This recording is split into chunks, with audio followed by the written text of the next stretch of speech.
firman Allah di tempat ini. Dan puji Tuhan, saya dengan Bapak Gembala Saudara, ya sudah satu roh.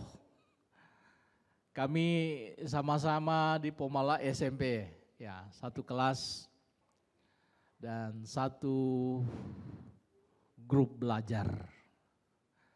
Dari grup belajar kami ini ada beberapa yang jadi hamba Tuhan, saudara. Walaupun kita berbeda denominasi, tapi di sorga tidak ada denominasi gereja.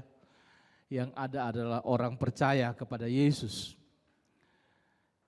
Saya Pendeta Agustinus Manggau, Gembala Jemaat Sidang GPDI Siloam Tokesan. Sekarang ini saya masuk dalam pelayanan setelah tamat SMA. Dulu orang tua saya kerja di Aneka Tambang sama dengan orang tua Gembala Saudara. Dan satu-satunya yang diharapkan untuk menggantikan beliau, saya sebagai anak pertama. Ketika saya tidak menerima apa yang diinginkan orang tua, saya sempat, karena orang tua saya bukan pendeta, kalau mertua saya pendeta. Mereka ingin supaya saya meneruskan pekerjaan di Aneka Tambang. Karena sebagai pionir pasti ada jatah ya Pak Gembala. Tapi Tuhan berkata lain, Dia arahkan saya sekolah Alkitab di Malino pada waktu itu. Ya. Setelah di sekolah Alkitab Malino ada formulir yang diisi. Di sana apa Anda sudah penuh Roh Kudus atau belum? Saya tidak tahu, saya tidak isi. Walaupun saya orang GPD waktu itu, saya belum tahu tentang Roh Kudus itu. Lalu saudara, setelah saya ada di sekolah Alkitab, saya berkata kepada Tuhan, Tuhan, saya tidak mau jadi hamba Tuhan kalau Tuhan tidak cas saya di sini dengan kuasa. Karena menjadi gembala tidak gampang. Akhirnya saudara, ya saya awali kesaksian dulu sebelum kita dengar firman Allah. Kesaksian atau perjalanan spiritual saya. Akhirnya saudara, saya berdoa puasa pada waktu itu. Kita berdoa puasa di sekolah Alkitab Malino. Dipimpin oleh Bapak Pendeta Lewi Sulu. Di tengah angkatan itu saudara dikasih dalam Tuhan. Waktu kami berdoa, saya mendengar ada suara, bukan halusinasi, tapi saya dengar dengan jelas ada suara seperti guntur di langit. Lalu ketika kita amen, teman saya tanya, siapa? Saudara dengar suara tadi, adakah hujan? Dia bilang tidak, mendung pun tidak. Tapi tadi suara apa? Waktu suara guntur itu bunyi saudara, saya langsung jatuh ke depan. Saya penasaran saudara dikasih dalam Tuhan. Lalu saya tanya teman saya, apa saudara dengar dengan suara itu? Dia bilang tidak. Akhirnya malamnya saudara, Bapak Pendeta Lewi Sulu memimpin kita dalam doa. Kami bersila kaki berdoa semua dalam sekitar 40-an ya mungkin pada waktu itu kami. Dan saudara dikasih dalam Tuhan. Di dalam kami berdoa, saya tiba-tiba keluar dari tempat duduk saya. dalam keadaan bersila kaki, secara supranatural yang luar biasa, saya jadi alat peraga di antara siswa-siswi. Saya mulai berjalan dengan bersila kaki di tengah-tengah mereka. Waktu saya sadar, kenapa saya begini Tuhan? Kenapa saya tidak berdiri saja lalu saya berjalan seperti biasa? Kenapa saya ini bersila kaki di tengah mereka? Sambil penyembahan saudara. Semua itu siswa-siswi diurapi luar biasa.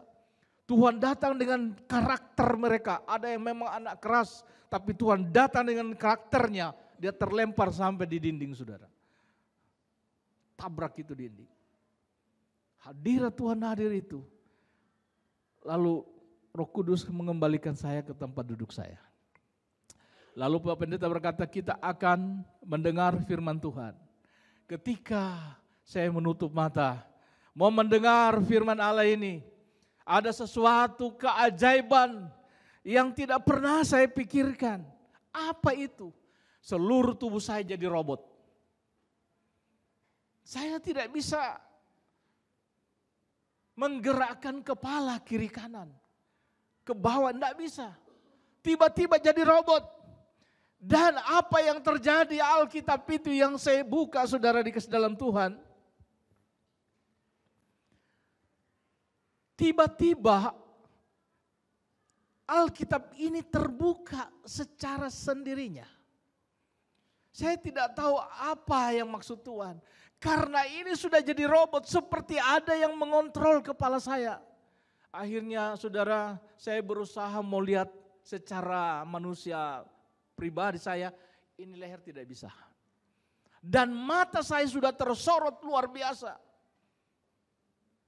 Akhirnya saya dipimpin oleh Roh Kudus itu untuk melihat peneguhan ayat itu.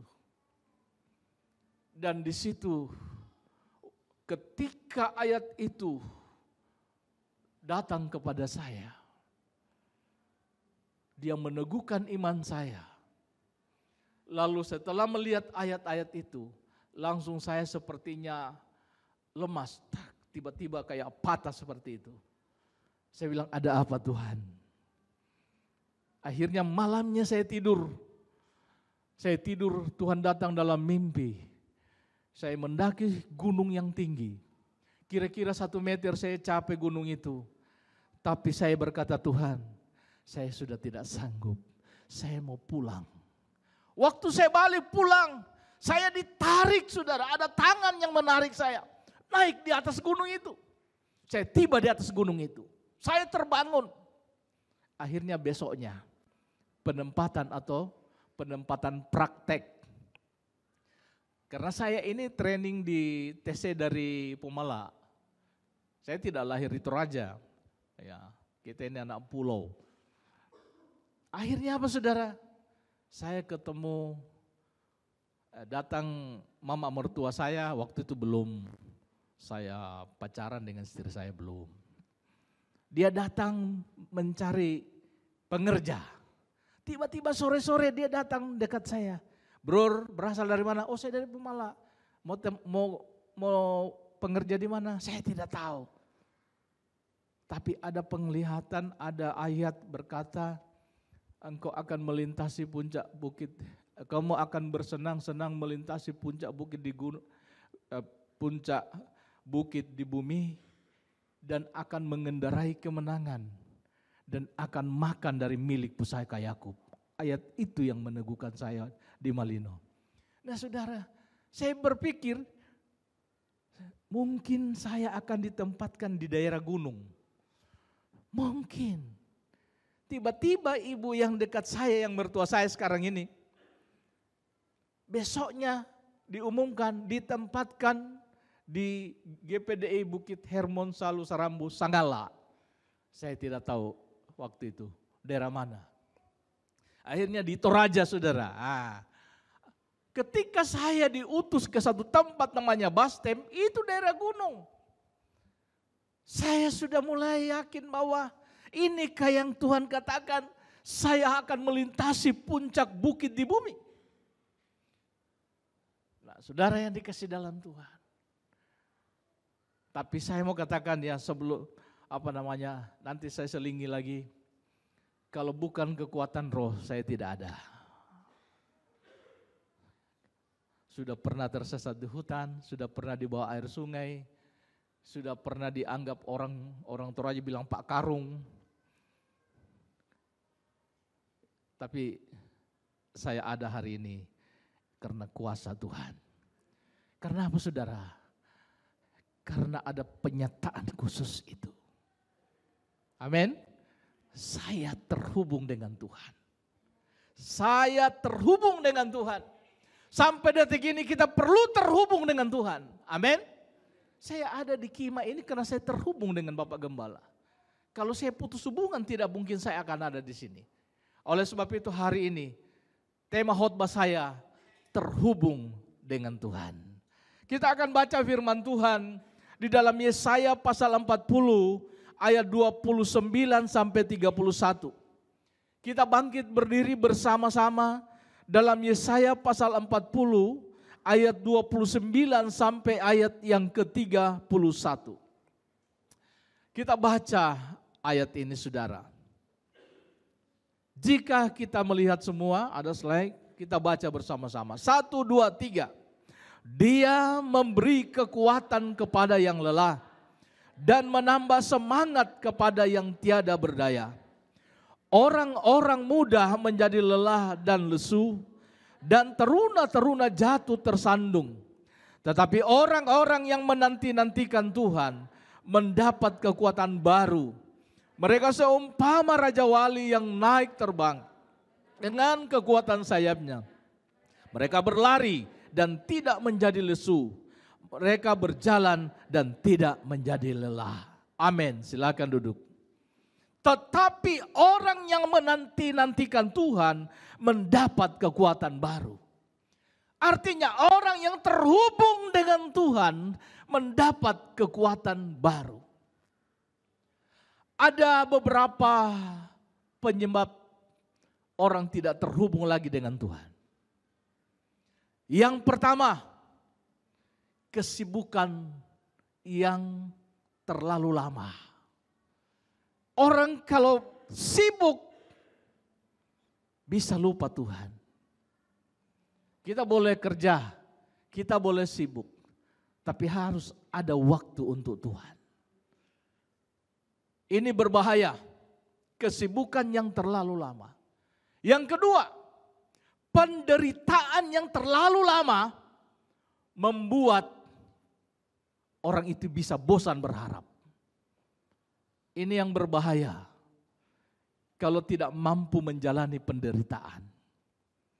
Contoh, sakit yang terlalu lama, krisis yang terlalu lama. Ya. Banyak orang sekarang itu menjauh dari ibadah karena penderitaannya terlalu lama. Sehingga seolah-olah dia tidak mau lagi berharap kepada Tuhan. Sehingga dia berkata, masih adakah Tuhan? Nah, ini yang bahaya.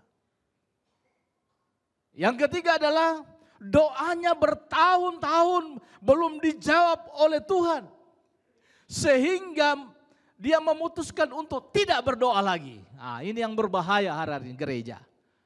Kenapa? Kita terkadang fokus kepada hal-hal yang fisik.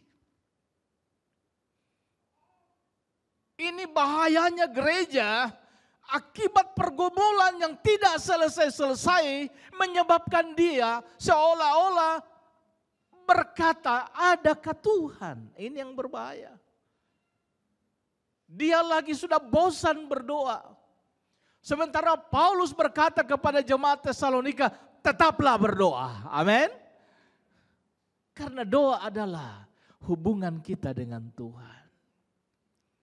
Daniel, Sadrak, Mesak, Abednego 3 kali dia berdoa. Dia terhubung dengan Tuhan. Sidang jemaat, di hari-hari yang terakhir ini, kita akan panen raya dalam penderitaan. Bangsa kita menderita, tapi kita akan panen raya. Gereja siap menjemput. Tapi apakah penjemputnya ini standby? Amin. Apakah penjemputnya ini sudah bisa menerima?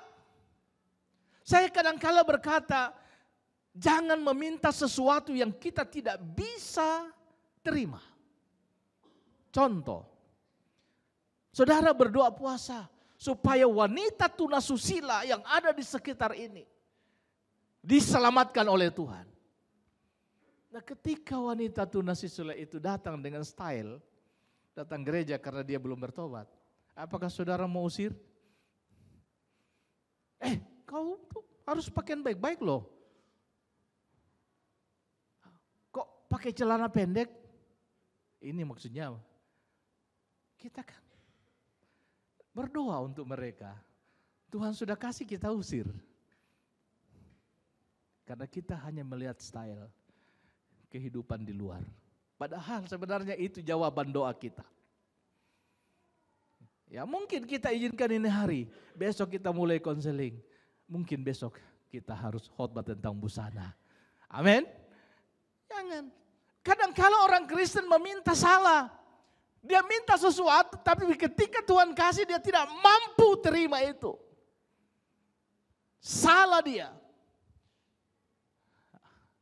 Kita mampu, kita mau gereja besar sampai orang-orang itu yang berdosa datang. Seperti Yesus datang, dia tidak langsung kepada orang-orang yang besar. Dia datang kepada pemungut cukai. Amin. Dia datang kepada orang yang berdosa. Dia datang ke perempuan yang berdosa. Dan perempuan itu menyeka dan menjatuhkan air matanya di kaki itu dan menyekanya dengan rambut. Apa makna daripada itu? Tidak ada di antara kita yang pernah pakai rambut kita untuk melap kaki orang. Tapi perempuan itu dia pakai kakinya. Apa? Rambutnya. Kehormatannya hanya sebatas kaki Yesus. Manusia, kehormatan kita hanya sebatas kaki Yesus. Tidak ada yang kita banggakan. Amin. Ya. Kalau kita diangkat Tuhan itu karena kemurahan. Hari ini kita lihat keadaan ini bisa saja dialami semua orang. Ya. Termasuk hamba-hamba Tuhan. Dan hal ini bisa diantisipasi dengan cara menanti-nantikan Tuhan. Amin. Kita semua. Suatu saat ada gembala, ada pendeta khotbah, pendeta GPDI. Dia khotbah di jemaat namanya Balombong. Dia juga berapi-api khotbah. Tapi dia dalam khotbahnya dia katakan, saudara-saudara, memang kalau kami di mimbar, waduh, iman itu paten. Iman itu hebat. Tapi kalau kami pulang di rumah, tidur-tidur, mulai berpikir, apalagi mau dibayarkan kredit. Iya saudara, ada pendeta GPD. Pusing. Karena anaknya juga menuntut dana sekian ratus juta. Nah ini pendeta pelihara kerbau. Dia jual kerbaunya, tapi belum lunas hutangnya. Dia bilang, iya kalau saya berdiri memang kayak teguh iman. Tapi ketika saya mulai tidur, namanya manusia, datang lagi itu. Akhirnya suatu saat saya pesan obat herbal. Obat herbal itu dia pesan karena dia sakit. Akhirnya sembuh saudara, sembuh. Dia promosikan kepada orang lain itu herbal. Woi, banyak orderan datang melalui dia. Dia ada fee-nya juga. Melalui orderan. Apa yang terjadi saudara? Banyak orang beli. Waktu orang beli itu saudara di kesediaan Tuhan. Apa? Banyak keuntungannya. Akhirnya dia pakai bayar kredit. Setelah lunas kredit, orang tidak datang-datang lagi. Pesan. Ternyata Tuhan jawab doanya bahwa coba sampai di situ. Banyak kok cara Tuhan. Amin. Iya. Hanya kadangkala tempurung kita ini, otak kita ini terlalu mengecilkan Tuhan dalam pikiran kita. Allah itu besar. Amin. Allah itu luar biasa. Saya juga dulu waktu sekolah anak saya itu minjam, kasih makan babi. Sekarang ini ada 20 babi yang di Toraja itu kami kasih makan. Iya. Kita harus berhikmat dong. Amin. Karena apa? Sejak Adam jatuh, ya, Tuhan berkata, ini Adam tidak bisa makan kalau tidak kerja. Harus dia berkeringat baru dapat makan. Jadi kalau kita cuma menghayal tidak akan ada.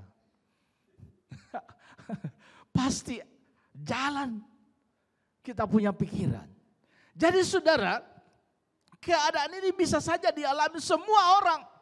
Termasuk hamba-hamba Tuhan, dan hal ini bisa diantisipasi dengan cara orait labora, berdoa dan bekerja. Amin. Menanti-nantikan Tuhan. Iya, kami juga kok selalu ada CU pinjam di kemarin pastori kami buat 16 kali 9. Di belakangnya kami tingkat. Nah, terus saya berkata kepada jemaat, kita harus membangun. Semua terdiam. Namanya orang kampung. Kampung itu kalau soal makanan banyak. Tapi kalau soal uang, aduh susah. Susah sekali. Cukup konsumsi saja. Tapi kalau disuruh membangun semua terdiam. Akhirnya saya mulai berkata, pastori 50 juta. Wih, kaget jemaat ini, hebat pastori. Saya tidak akan bebankan sama jemaat. Pokoknya pastori 50 juta. Padahal belum ada uangnya. Iya, perkatakanlah. Amin. Saya selalu perkatakan begitu Pak. Sama dengan waktu saya beli kendaraan, motor dulu waktu belum ada. Kaget ini ibu saya bab motor baru. Wih, mana lagi itu motor? Saya sudah kredit 1 juta. Saya uang muka. Di mana mau ambil uang? Pokoknya saya sudah pakai. Nah gitu.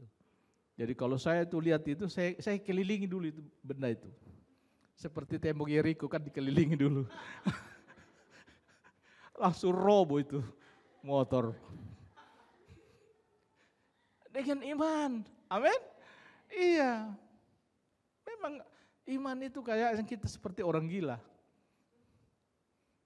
Kalau iman yang biasa-biasa saja ya bukan iman itu. Kalau iman itu kalau sesuatu yang dilihat. Tapi kalau iman yang di luar akal kita terjadi, itu baru luar biasa. Amin. Ya, akhirnya kendaraan saya bawa pulang. Lunas juga. Tadinya tidak tahu bawa motor, tiba-tiba tahu bawa motor. Bayangkan gara-gara motor baru. Ibu gembala dia bilang, kenapa pintar kok Pak? Memang kalau Tuhan sudah kasih. Ada mobil. Waktu itu masih Escudo dulu. 4 hari saya bawa sendiri. Cuma 2 hari saya diajar, 4 hari itu saya bawa sendiri. Sampai pergi di pom bensin, kenapa ini tak mundur-mundur begini? Orang kaget, kenapa motor? Padahal baru belajar. Iman itu punya nyali, saudara, amin. Bukan hanya diperkatakan, amin. Iya, tidak bisa. Nah saudara, dikasih dalam Tuhan. Kita harus menantikan Tuhan. Walaupun situasi dan keadaan ini mengguncang kita. Masalah kekhawatiran, ketakutan itu dimiliki semua orang, termasuk pendeta. Coba kita lihat di dalam Alkitab, ada hamba Tuhan yang lebih kaliber daripada kami-kami ini, yang juga takut. Kita baca di dalam 1 Raja-Raja 19 ayat 1-8. 1 Raja-Raja pasal 19, kita baca ayat pertama. Ketika Ahab memberitahukan kepada Isabel segala yang dilakukan Elia dan perihal Elia membunuh semua nabi itu dengan pedang, maka Isabel menyuruh seorang suruhan mengatakan kepada Elia, beginilah kiranya para Allah menghukum aku. Bahkan lebih lagi daripada itu, jika besok kira-kira pada waktu ini aku tidak membuat nyawamu sama seperti nyawa salah seorang dari mereka itu, maka takutlah ia, lalu bangkit dan pergi menyelamatkan nyawanya. Dan setelah sampai ke Berseba yang termasuk wilayah Yehuda, ia meninggalkan bujangnya di sana. Elia baru selesai mengalami sebuah kemenangan di atas Bukit Karmel. Dia mengalahkan nabi-nabi Baal. Hati-hati dengan keletihan. Amin. Hati-hati dengan kelesuhan. Hati-hati dengan kecapean. Saya selalu mengajar di sekolah Alkitab. Harus dikolaborasikan antara rohani dan jasmani dengan baik. Jangan menggebu-gebu rohaninya, belum umur panjang dia sudah KO. Tuhan mau masih pakai sekian, dia sudah KO karena apa? Terlalu. Ya. Saya setelah selesai di Pantilang saudara, saya dulu kan mulai di Pantilang itu satu orang, satu jiwa. Satu jiwa jalan kaki dari Sangala ke tempat itu satu hari. Jadi satu jiwa satu hari. Di jalan kaki saudara. Naik gunung, masuk hutan. Waktu dulu itu ibu istri saya itu berdoa, nanti saya pulang, karena tidak ada HP waktu itu, belum ada handphone, telepon. Jadi nanti saya pulang, saya dikatakan hidup. Karena harus melalui sungai. Ada sungai, saya harus lalui, tapi saya caranya melalui, saya harus dibawa air dulu. Jadi saya mulai dari atas sana dibawa air sampai ke seberang. Pernah saya lewat sungai dengan teman saya dikasih mama mertua babi satu. Ini babi bawa pelihara di Pantilang. Baik, saya lewat Bokin. Tiba-tiba hujan keras. Sungai Penanda itu besar. Luar biasa. Tidak ada jalan lain. Terpaksa kita terjang. Kami di bawah air. Teman saya, dia pikul itu babi dengan tasnya. Saya lihat ke belakang, sudah tidak ada. Saya bilang mati. Di depan saya kira-kira 10 meter ada air yang terputar itu. Kalau saya masuk situ ya terpaksa istri saya jadi janda. Iya belum kendaki. Itu sungai sampai ke Padang Sapa saudara di Pelopor Selatan. Tapi kemurahan Tuhan saudara aneh tapi nyata.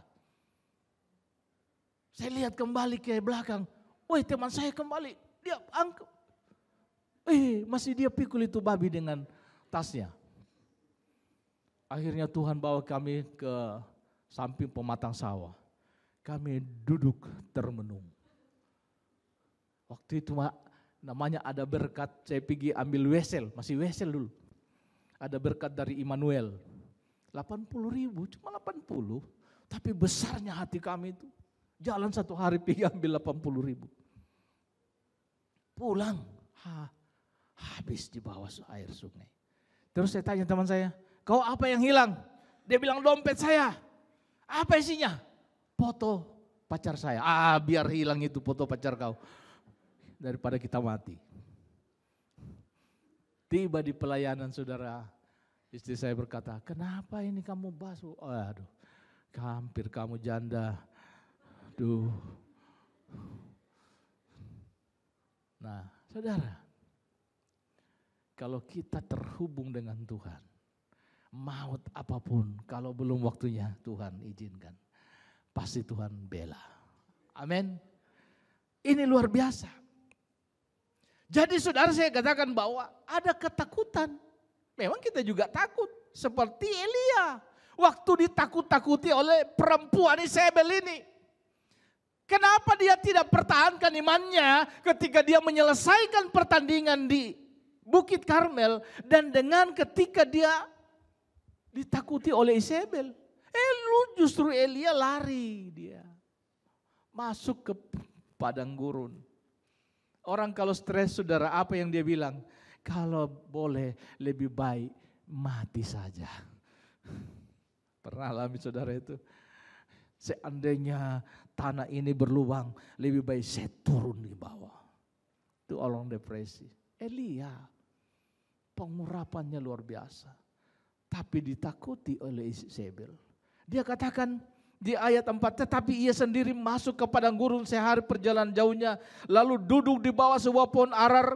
Kemudian ia ingin mati, katanya, cukuplah itu sekarang ya Tuhan, ambillah nyawaku, sebab aku ini tidak lebih baik daripada nenek moyangku. Bayangkan saudara, padahal dia memetik kemenangan. Kita bisa memenangkan pertandingan, tapi kita tetap waspada terhadap kuasa kegelapan. Amin saudara. Ingat saudara, iblis tidak menyerang kebaikan saudara. Iblis tidak menyerang kepandaian saudara. Iblis tidak menyerang talenta saudara. Tapi dia menyerang kepercayaanmu kepada Yesus. Amin. Dia menyerang keyakinanmu kepada Yesus. Karena dia ingin putuskan hubungan kita dengan Yesus. Oleh sebab itu hari-hari yang terakhir ini, dia mau masuk di otak kita. Jangan mau kau sembah Yesus karena miskin terus. Jangan mau kau sembah Yesus, doamu belum dijawab berpuluh-puluh tahun. Jangan mau kau percaya Yesus karena penyakitmu tidak sembuh-sembuh. Tapi Paulus berkata begini, ada duri dalam dagingku. Aku berusaha mau mengeluarkan duri itu, tapi tidak bisa. Tapi Tuhan berkata, cukuplah kasih karunia-Ku kepadamu. Jadi kalau ada sesuatu yang menerpa kita, penyakitkah? Ternyata kasih karunia Tuhan sedang beracara dalam hidup kita. Amin. Hanya kita perlu daya tahan.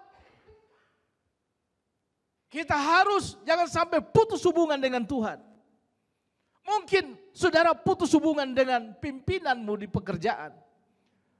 Putus hubunganmu dengan ya mungkin yang pacaran-pacaran inilah. Dengan kekasihmu. Lalu saudara mulai patah-patah. Patah hati. Masuk di kamar, tidak mau keluar. Kenapa? Sakit mah, karena putus cinta. Saudara dikasih dalam Tuhan, terlalu kecil.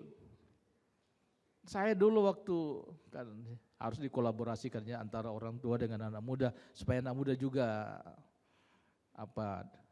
dekat firman Tuhan. Saya dulu waktu muda saudara dikasih dalam Tuhan. Memang saya dari Pomala itu saya lalu tinggal di pastori. Seperti Samuel. Datang di SMA di Makassar, tinggal juga di pastori di gereja Serikat. Walaupun saya GPD tapi gereja Pentakosta Serikat itu banyak keluarga saya. Jadi saya tinggal lagi di situ. Akhirnya saudara dikasih dalam Tuhan, sampai hari ini saya tinggal di pastori. Jadi dari SD, SMP, SMA tinggal di pastori, akhirnya jadi hamba Tuhan. Memang Tuhan sudah persiapkan saya menjadi hamba Tuhan. Nah saudara dikasih dalam Tuhan, kalau masalah cinta, saya adalah orang yang punya komitmen. Saya tidak pernah melukai perempuan, betul. Kalau perempuannya lukai saya pernah. Iya, betul. Artinya dia pergi meninggalkan saya karena saya punya persyaratan. Kalau kau setia, kau muda remaja, saya tetap. Kalau tidak, no. Akhirnya ya, karena dia tidak mau ikut persyaratan saya, dia yang mundur. Ya terima kasihlah kalau yang mundur. Tapi untuk mau kembali lagi, saya tutup. Saya harus ganti yang baru. Iya. Saya tidak pernah mengecewakan orang. Karena hati yang luka itu bahaya. Lihat terjadi kejadian sekarang karena hati yang luka. Hanya perkataan sedikit, orang luka. Amin. Sensitif sekali nih hati sekarang. Terlalu sedikit mendapati orang yang memberikan motivasi, memberikan semangat. Tapi terlalu banyak orang yang menuduh, mengingat kesalahannya orang. Kita lihat kan, demo-demo terjadi ini gara-gara perkataan di DPR yang cuma sedikit saja. Seseorang wakil DPR seperti itu, akhirnya sekarang rumahnya dibobol, dihancurkan. Hanya perkataan. Yang digenapi dalam Alkitab itu adalah kitab Yakobus. Lidah itu seperti api yang membakar seluruh tubuh kita. Makanya dulu waktu saya muda, saya berusaha tidak mau melukai orang. Datang lagi cewek yang kedua, yang terakhir istri saya.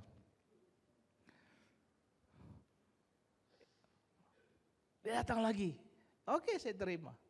Tapi tidak pernah saya putuskan. Dia yang pergi. Memang saya punya kepribadian ini lain daripada yang lain. Ketika dia mau balik, no, saya tutup. Saya bukan laki-laki sembarang. Iya, saya dulu punya prinsip hidup dong. Saya tidak bisa dipermainkan. Patah satu tumbuh, itu pintar sekali.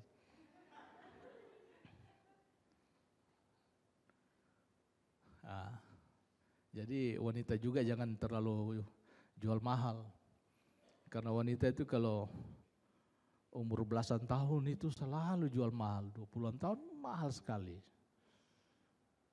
Tapi 25 tahun dia sudah mulai tanya-tanya, siapa itu? Siapa itu pemuda yang datang? Ya. Tapi ketika dia sudah 30 tahun ke atas, dia mulai siapa saja. Itu yang bahaya. Nah saudara dikasih dalam Tuhan, logis itu terjadi dalam kehidupan. Pengkhotbah sudah gariskan, segala sesuatu ada masanya. Elia sendiri ini dalam ketakutan.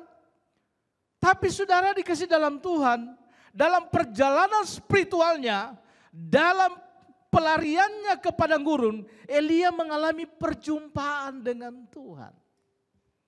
Jadi kalau takut jangan lari ke tempat lain, lari ke gunung Tuhan. Amin saudara. Kita lihat saudara, di ayat 5, sesudah itu ia berbaring dan tidur di bawah pohon arar itu, tetapi tiba-tiba seorang malaikat menyentuh dia serta berkata kepadanya, bangunlah dan makanlah. Ketika ia melihat sekitarnya, maka ada sebelah kepalanya ada roti bakar dan sebuah kendi berisi air. Lalu ia makan dan minum, kemudian ia berbaring pula. Apapun, ketakutan apapun, kalau kita masih terhubung dengan Tuhan, dia akan datang berkata begini, Elia bangun, ini makan roti dan minum. Kalau kau tidak makan dan minum, perjalananmu akan terlalu jauh. Amin. Perjalanan kita sedang menantikan Tuhan datang kali yang kedua. Mungkin sudah ada yang lelah, mungkin sudah ada yang letih, mungkin sudah yang lesu. Tapi saudara, kalau engkau makan roti firman Allah setiap saat, setiap minggu, dan minum air kehidupan dari Roh Kudus yang akan membasahi kehidupan saudara, perjalananmu tidak akan jauh. Penantianmu akan Tuhan selalu dekat. Amin. Tidak merasa terlalu jauh. Oleh sebab itu hari-hari yang terakhir ini kita perlu sentuhan Tuhan. Elia makan, minum. Kalau tidak perjalananmu akan jauh. Rencana-rencanamu akan terlalu jauh. Bahkan visimu tidak akan kesampaian. Kalau engkau tidak makan roti dan air itu. Saudara yang dikasih dalam Tuhan. Tuhan tahu keadaan kita. Tuhan tahu siapa kita. Siapa kehidupan kita. Nabi Yesaya menggambarkan orang yang kuat menghadapi tantangan sama seperti burung Raja Wali. Amin saudara. Seperti burung Raja Wali yang naik tinggi saudara dikasih dalam Tuhan. Kelebihan dari burung Raja Wali yang pertama suka terbang tinggi. Amin saudara. Suka terbang tinggi. Itu kesukaan Raja Wali. Coba kita baca dalam Ulangan pasal 28 ayat 13 sampai 14. Ulangan 28 ayat 13 sampai 14.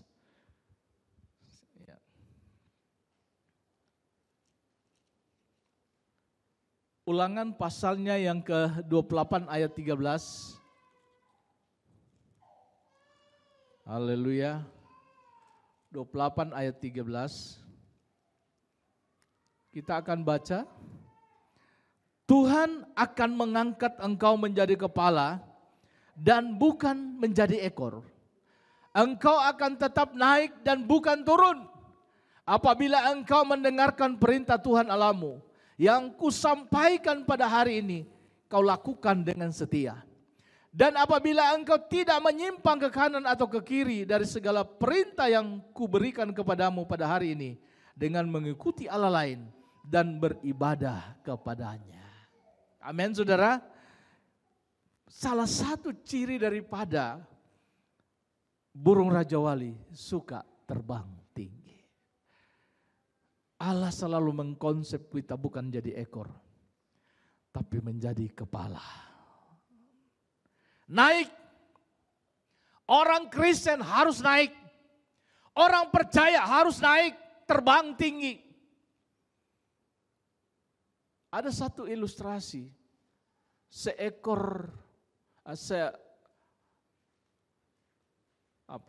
ayam, ya, induk ayam yang sedang menetaskan telur. Suatu saat Raja Wali ini bertelur, tapi tidak sempat ditetaskan oleh induknya. Maka pemilik ayam itu mengambil telur Raja Wali itu, ditetaskan pada induk ayam. Waktu induk ayam menetaskan telur ayam dan telur Raja Wali ini saudara, apa yang terjadi? Dia kemudian melahirkan anak ayam dan anak telur Raja Wali. Mereka mulai belajar terbang.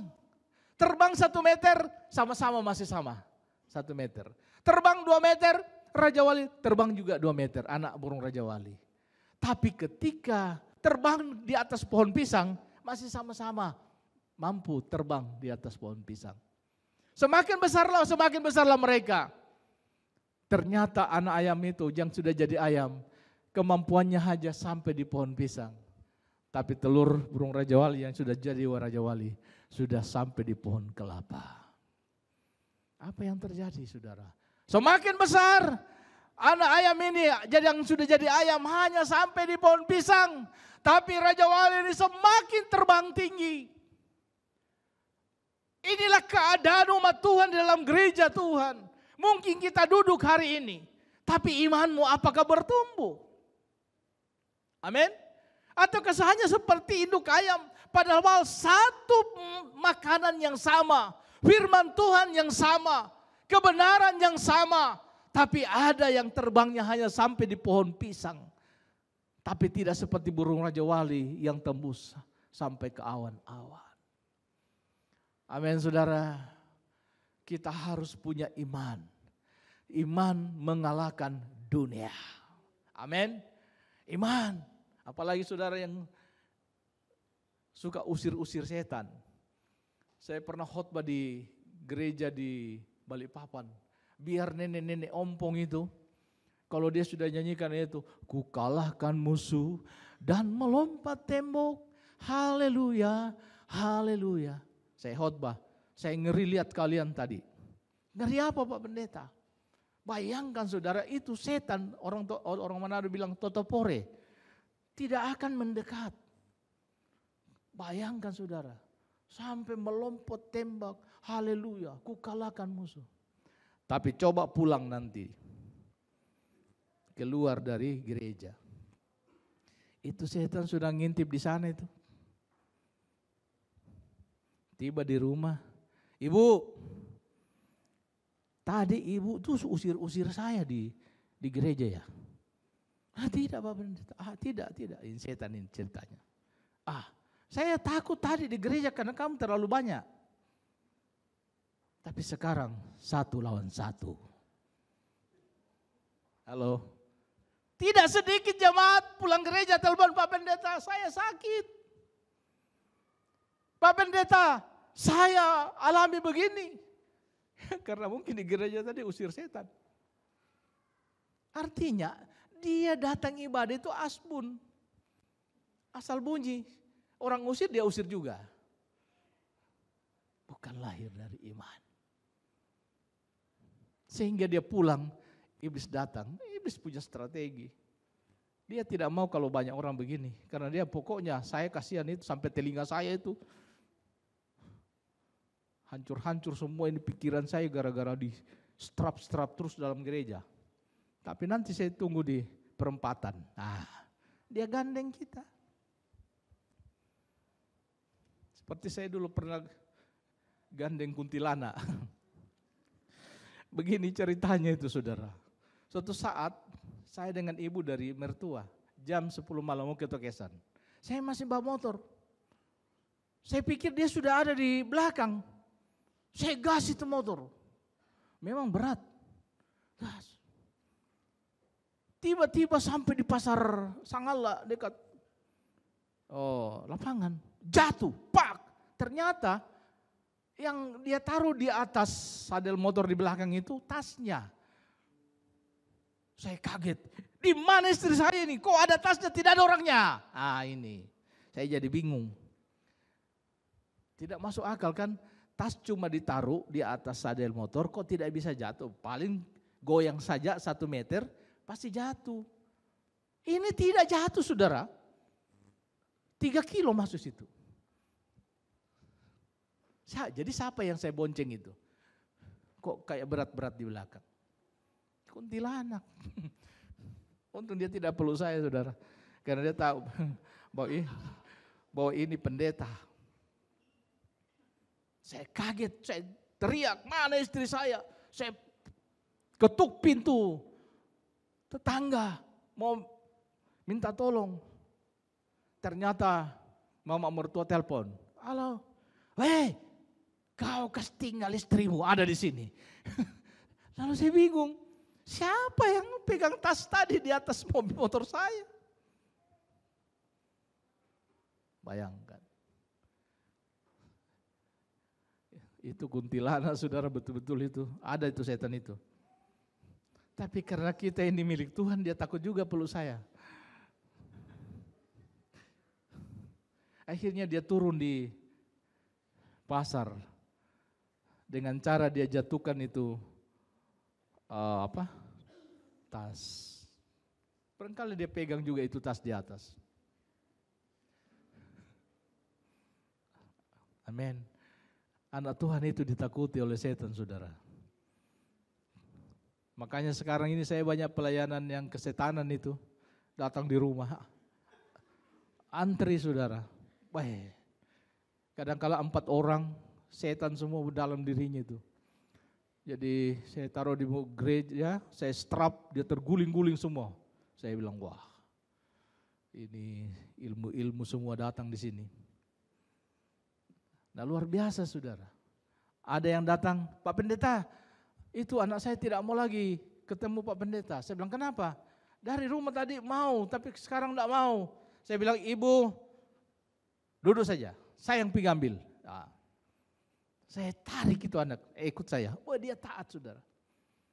Saya bilang ada kuasa dalam tangan saya untuk saudara. Dia ikut saudara. Nah saudara dikasih dalam Tuhan. Saya masuk di GPDI Siloam Tokesan, pindah dari Pantilang, itu dalam kondisi hancur gereja. Jadi puing-puing, jemaatnya terbagi-bagi, rusak. Tapi karena ada mujizat terjadi di sana, ada saya punya jemaat yang Tuhan percayakan tiba-tiba bengkak perutnya. Ini bukan laki-laki, bukan perempuan, laki-laki. Bayangkan bengkak perut, laki-laki kok bisa hamil. Ternyata dia disantet dan malamnya itu saudara dibuang oleh iblis dari atas rumah. Datang anaknya, oh cepat pergi di rumah. Bapak saya dibohongi oleh setan tadi malam. Dia dibuang dari atas rumah. Jadi bagaimana? Banyak orang karena rumahnya rumah panggung. Orang semua di bawah itu menangis saudara. Tinggal pikir mati atau hidup. Saya datang. Terus saya tanya, bapakmu ada? Dia bilang ada di rumah dengan mama. Dia tidak izinkan orang naik kecuali om. Wah, saya pergi di rumahnya saudara. Saya datang. Saya dalam perjalanan saya kurang ajar itu setan. Kurang ajar betul itu setan. Kemarin saya doakan dia sudah mulai ini, malamnya dia ditipu. Ternyata setan datang menipu dia. Mari saya bawa kamu ke surga. Bayangkan saudara, ternyata dia buang. Akhirnya saya datang di rumah itu, saya lihat itu bapak sudah terkapar, perutnya sudah besar. Saya layani deh. Saudara dikasih betul, dia bersaksi bahwa tadi malam saya ditipu oleh iblis. Dia datang, dia katakan mari kita akan pergi ke surga. Padahal dia buang saya dari jendela. Saya bilang bagaimana caranya kamu masih, memang saya waktu jatuh ke bawah langsung terduduk. Bagaimana caranya? Ada pelangi katanya. Ada pelangi yang datang mengelilingi saya, lalu saya dikasih duduk. Untung kepala saya, padahal kepala saya yang duluan. Nah saudara, di situ mujizat luar biasa. Di saat dia sakit, dia berkata, keponakan saya cepat datang, kalau tidak kau mati juga. Oh datang lagi 2, 3 saya hadapi saudara, semua kesurupan. Nah saya bilang luar biasa, Tuhan berikan saya kekuatan. Saya strap semua keluar darah dari mulutnya. Ternyata diracun semua. Nah saudara bilang Tuhan, ketika semua mujizat terjadi itu, di kampung itu bilang, weh Pak Pendeta dukun. Saya bilang dukun. Akhirnya satu kampung kalau datang sakit-sakit, datang semua di rumah. Baik dari gereja Toraja, apalagi baik gereja Kema Injil, gereja Maranatha, Muslim datang juga.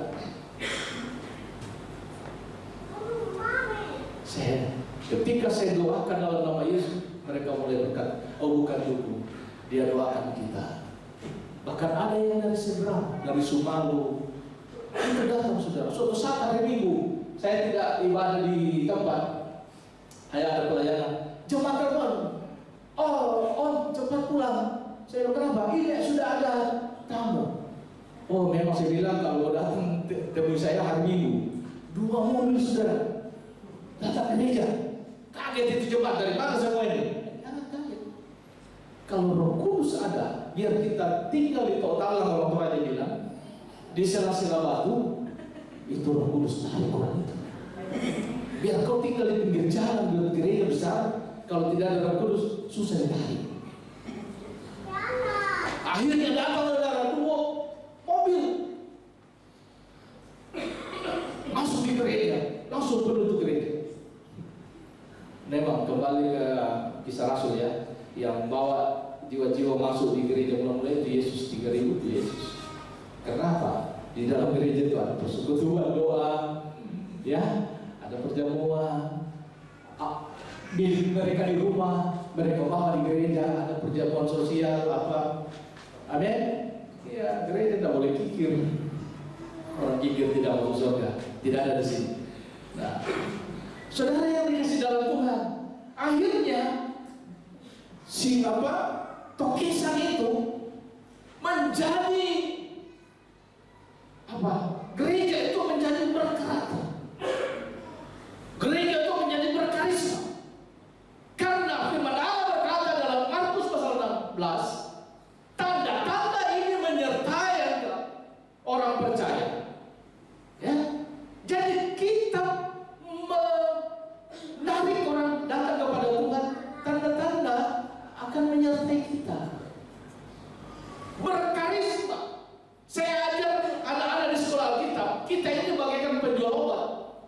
Kalau tidak punya karisma menjual, obat-obatnya itu tidak akan laku. Tidak punya kuasa untuk berkata di dalam firman, orang itu tidak akan datang. Tapi kalau ada kuasa, amin saudara, dan Roh Kudus turun atas kamu, kuasa itu masuk dalam diri kita, maka kita adalah orang yang mempunyai kekuatan sayap, kuasa, terbang tinggi. Amin saudara. Oh dulu kami kalau gereja di sana itu setiap saat diomongin kurang bagus. Tapi sekarang dibutuhkan. Sampai tokoh-tokoh agama, tokoh-tokoh masyarakat bilang begini. Itu Bapak di Salusarambu, kapalnya sudah meninggal. Kalau siapa yang ganti nanti? Apakah Pak Pendeta yang ganti? Saya bilang belum tentu. Dia bilang begini, kami dari tokoh masyarakat Tokesan mengusulkan kalau bisa Bapak pegang dua-dua, jangan tinggalkan Tokesan. Bayangkan saudara. Bukan jemaat yang pertahankan, tapi masyarakat yang pertahankan. Itu namanya gereja yang berpengaruh. Dengan karisma dan kuasa. Bukan dengan materi. Karena mereka pergi bilang, kami tidak mau supaya Pak Pendeta itu pindah dari Tokesan. Karena kalau kami doa, kalau kami sakit, dia yang berdoa. Kalau kami kesurupan, dia yang doakan kami. Jadi kami sehat-sehat, kami pergi di dalam. Jadi kalau dia tidak tinggal di sini, siapa lagi? Bayangkan, sampai pendetanya dia tidak percaya.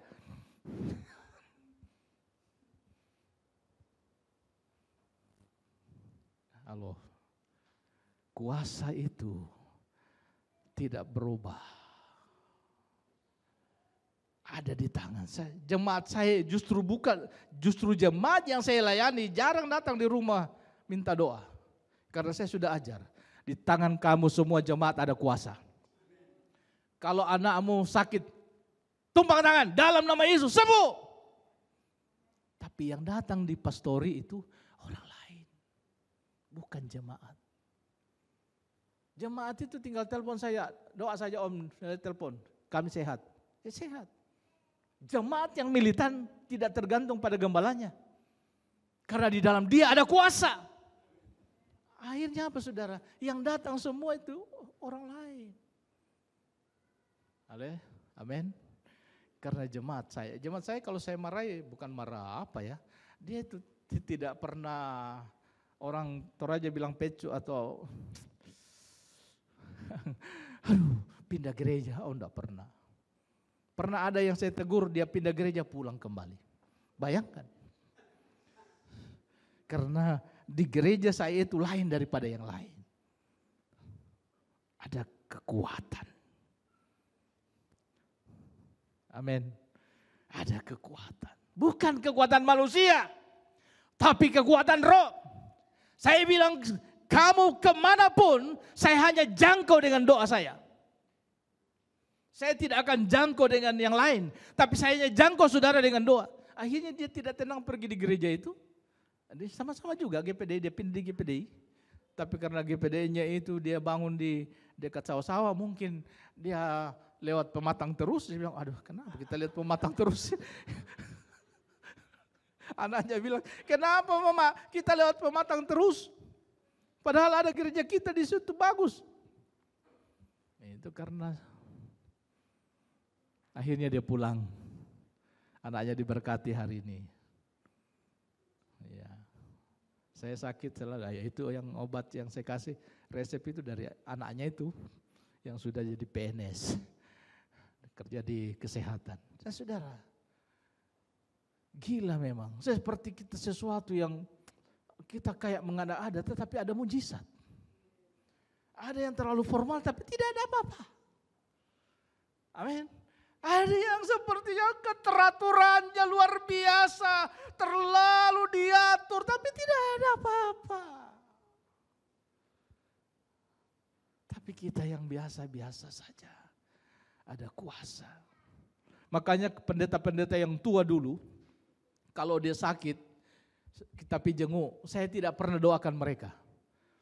Saya minta kalau Opa masih bisa kuat, doakan kami yang muda ini. Saya berlutut dengan istri saya, dia yang doakan. Kenapa? Saya tidak mau putus pengurapan itu. Karena generasi muda hari-hari ini bahaya. Dia terjebak dengan Christian Science. Seolah-olah pengetahuan itu sudah jadi Tuhan. Nah, dan kemudian sudah banyak yang mengobral kepandaiannya. Saya tidak anti kepandaian. Saya juga S1 dari St. William Carey. Tapi saya masih butuh pengurapan. Petrus tidak ada apa-apanya. Bahkan dia pernah menyangkal Yesus, tapi dipakai oleh Yesus. Paulus dia orang berpendidikan, tapi dia berkata, hidupku bukannya aku lagi, tapi Kristus yang hidup di dalam aku. Mungkin kita kelihatan kecil, tapi visinya besar. Amin. Suka terbang tinggi, punya tenaga. Yang kedua, kelebihan dari burung Raja Wali, sorot pandangannya jauh ke depan. Dia melihat ke depan. Dia tidak pernah, dia melupakan apa yang di belakangnya. Amin. Saudara dikasih dalam Tuhan, mari kalau kita mau melihat masa depan kita, pandang saja Yesus. Dia memberikan masa depan yang penuh harapan. Tidak perlu khawatir, sorotan pandanganmu harus jauh ke depan seperti burung Raja Wali. Yang ketiga, burung Raja Wali itu punya kecepatan yang besar. Kecepatan yang besar. Seolah-olah dia to the point. Dia mempunyai rancangan yang tepat. Ada Tuhan harus punya kecepatan yang besar. Visi yang besar. Seperti gembala saudara, saya lihat dia punya visi yang besar. Sehingga dulu waktu saya baru datang, cuma sepeta ini. Cuma di sini kayaknya. Tapi saya datang lagi, sudah 2 peta. Kenapa sudah 2 peta? Karena ada pertambahan jiwa. Saya bilang sama anak sekolah Alkitab, Tuhan mengutus kita untuk mencari jiwa. Memang Tuhan Yesus tidak langsung berkata, kau pergi sekolah Alkitab pada waktu itu. Ya, kau pergi pendidikan tinggi-tinggi. Tuhan tidak ada pesan terakhir itu. Tapi pesan terakhir, jadikan bangsa muridku. Dalam artian bahwa kuantitas jumlah orang masuk dalam kerajaan sorga. Tapi pendeta sekarang dia mencari kualitas. Nah ini yang berbahaya. Pemahaman kualitas menurut saya, kalau saya lihat dia pintar main organ, dia kualitasnya pintar main organ. Kalau saya melihat dia pintar main drum, dia berkualitas main drum. Itu fisik. Tapi kalau kualitas keyakinan, kualitas iman seseorang, tidak ada yang tahu. Hanya Yesus. Oleh sebab itu, jangan berkata biar 2-3 orang berkumpul. Yang penting dia terlepas, dia orang ini. Jangan membatasi kerajaan Allah dengan paradigma 2-3 orang. Amin. Tuhan mau semua bangsa jadi muridku. Kita harus jadi saksi. Kualitas menurut saya beda dengan kualitas menurut Tuhan. Jadi saya tidak bisa menghakimi orang bahwa Anda tidak berkualitas. Hamba orang berdosa, hamba tidak. Karena penilaian saya menurut ukuran saya, tapi bukan menurut ukuran Tuhan. Samuel memilih anak Kisai. Amin. Semua datang, mulai dari yang perawakannya besar. Lalu Samuel berkata, inilah dia menurut Samuel. Samuel orang diurapi, dipakai Tuhan. Tapi dia bisa salah menilai. Tapi Tuhan berkata, dia memilih Daud. Yang di luar logika Samuel. Orang dipakai Tuhan sekalipun bisa salah. Dalam soal memilih. Maka menurut saya sebagai hamba Tuhan, entahkah kamu dari keadaan hidupmu apapun, cepat kembali kepada Tuhan. Saya tidak memandang gereja itu sebagai showroom, tempat yang baru-baru. Tapi saya memandang gereja itu adalah bengkel, tempat orang yang sudah rusak, harus diperbaiki.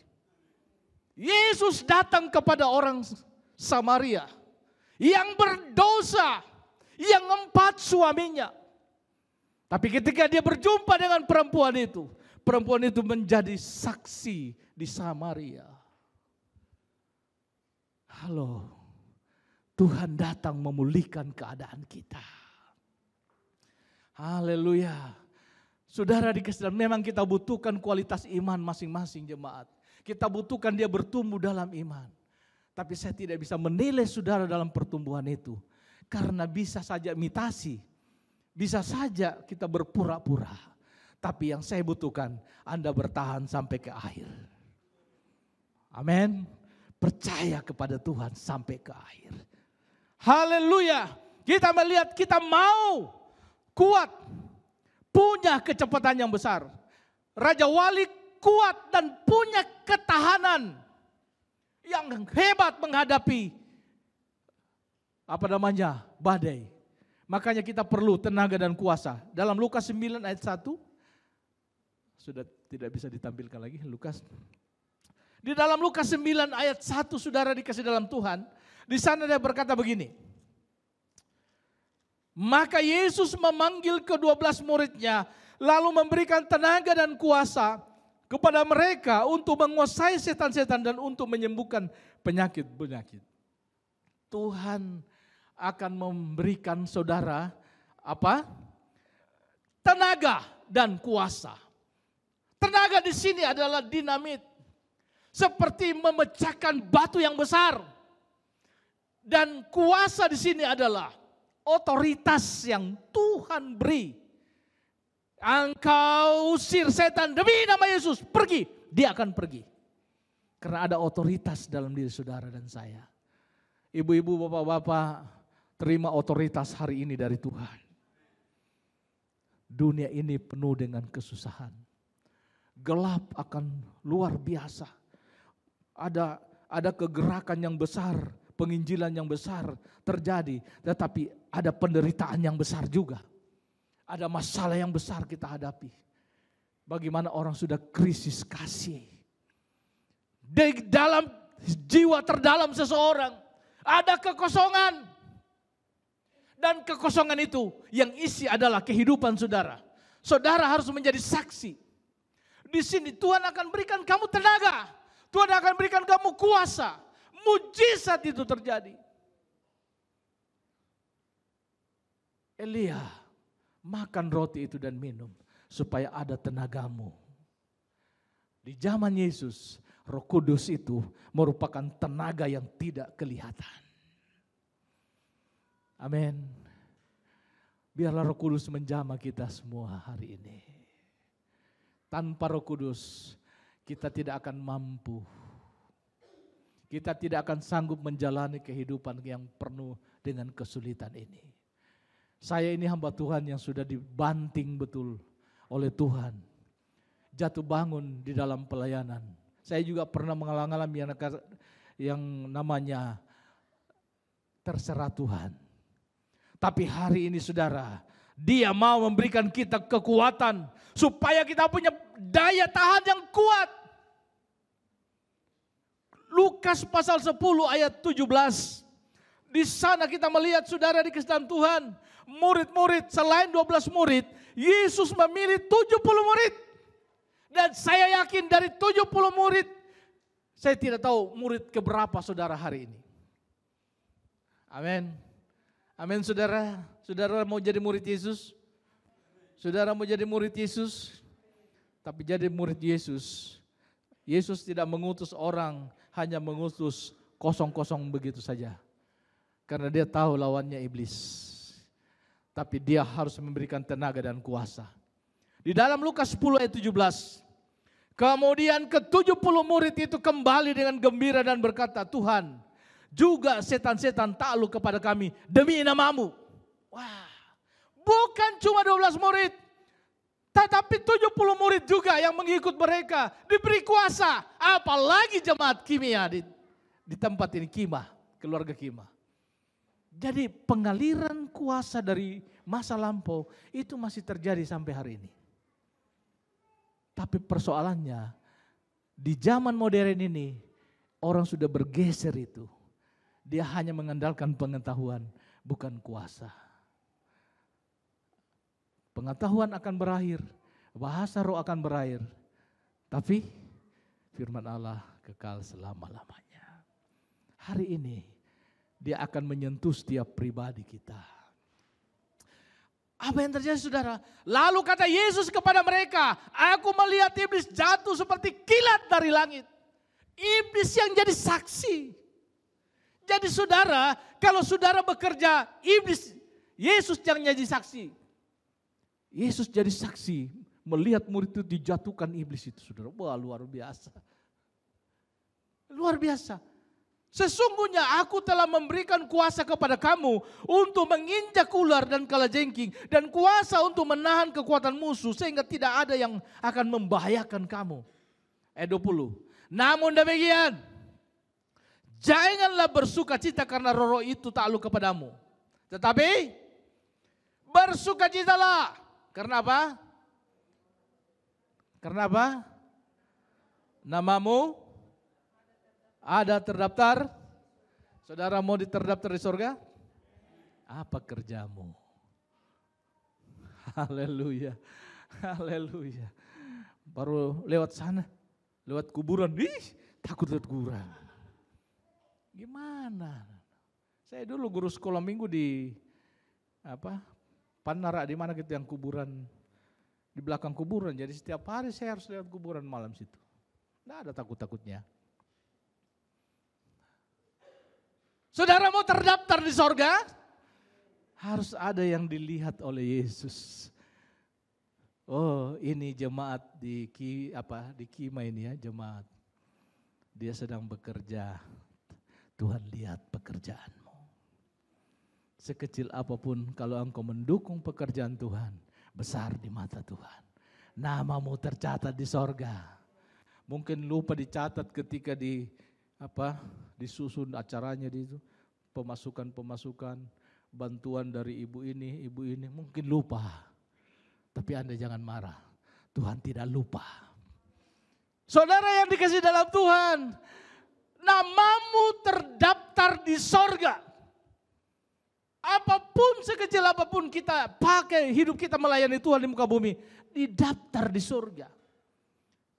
Bukan saja terdaftar di surga, di ayat 21 dalam pasal 10. Pada waktu itu juga bergembiralah Yesus dalam Roh Kudus dan berkata, aku bersyukur kepadamu Bapa, Tuhan langit dan bumi, karena semuanya itu engkau sembunyikan bagi orang bijak dan orang pandai, tetapi engkau nyatakan kepada orang kecil ya Bapa, itulah yang berkenan kepadamu. Mujizat tidak dimiliki oleh orang-orang pandai seperti orang Yahudi, orang Saduki, orang Herodiani, orang Farisi. Itu disembunyikan. Tapi diberikan kepada murid-murid, 70 murid. Ketika iblis itu jatuh, di ayat pasal 10 ayat 21, pada waktu itu juga bergembiralah Yesus dalam Roh Kudus. Wah, bergembira. Kalau dalam bahasa Inggrisnya, saya tidak tahu bahasa Inggris, saya cuma sadar dia jump for joy. Dia melompat sambil bersuka cita melihat anak-anaknya berfungsi. Amin. Kita mau Yesus bersuka cita hari ini karena kita semua berfungsi. Haleluya. Saya merasa hadirat Tuhan hari ini saudara. Jika Tuhan bersuara, jangan keraskan hatimu. Dia akan menyentuh engkau hari ini. Raja Wali membidik bangsa dengan cepat dan tepat. Sarangnya jauh dari jangkauan pemangsa. Anak Tuhan beda tempatnya, beda karakternya, beda sifatnya, beda rumahnya. Rumah hidupnya sudah lain. Saudara yang saya kasih dalam Tuhan, sebaliknya orang yang bergantung kepada kekuatannya. Burung Raja Wali adalah simbol kekuatan dan kecepatan yang datang dari Tuhan bagi mereka yang menanti-nantikan Tuhan. Kecepatan. Sebaliknya orang yang bergantung kepada kekuatannya sendiri digambarkan seperti orang muda yang menjadi lelah dan lesu sehingga jatuh tersandung. Hari ini Roh Kudus akan memimpin kita. Dia, Roh Kudus itu saudara, bagaikan magnet yang luar biasa. Jika Roh Kudus ada dalam diri kita, kita selalu terkontak dengan Tuhan. Terkontak dengan surga, terhubung dengan surga. Sebuah magnet, dia tidak akan bisa mengangkat benda dari kayu. Tapi magnet itu bisa mengangkat benda dari besi yang zatnya sama. Oleh sebab itu saudara, hari ini kita mau terhubung dengan surga hari ini. Karena di dalam kita ada Roh Kudus yang menjadi kekuatan bagi kita semua. Mari kita terbang tinggi bagaikan Raja Wali. Kita fokus. Saya yakin jemaat di sini akan bertambah jumlah orang yang diselamatkan. Amin. Saya yakin dan percaya kalau Roh Kudus ada di sini, Roh Kudus akan menarik jiwa-jiwa itu datang kepada Tuhan. Tidak ada kemampuan kita.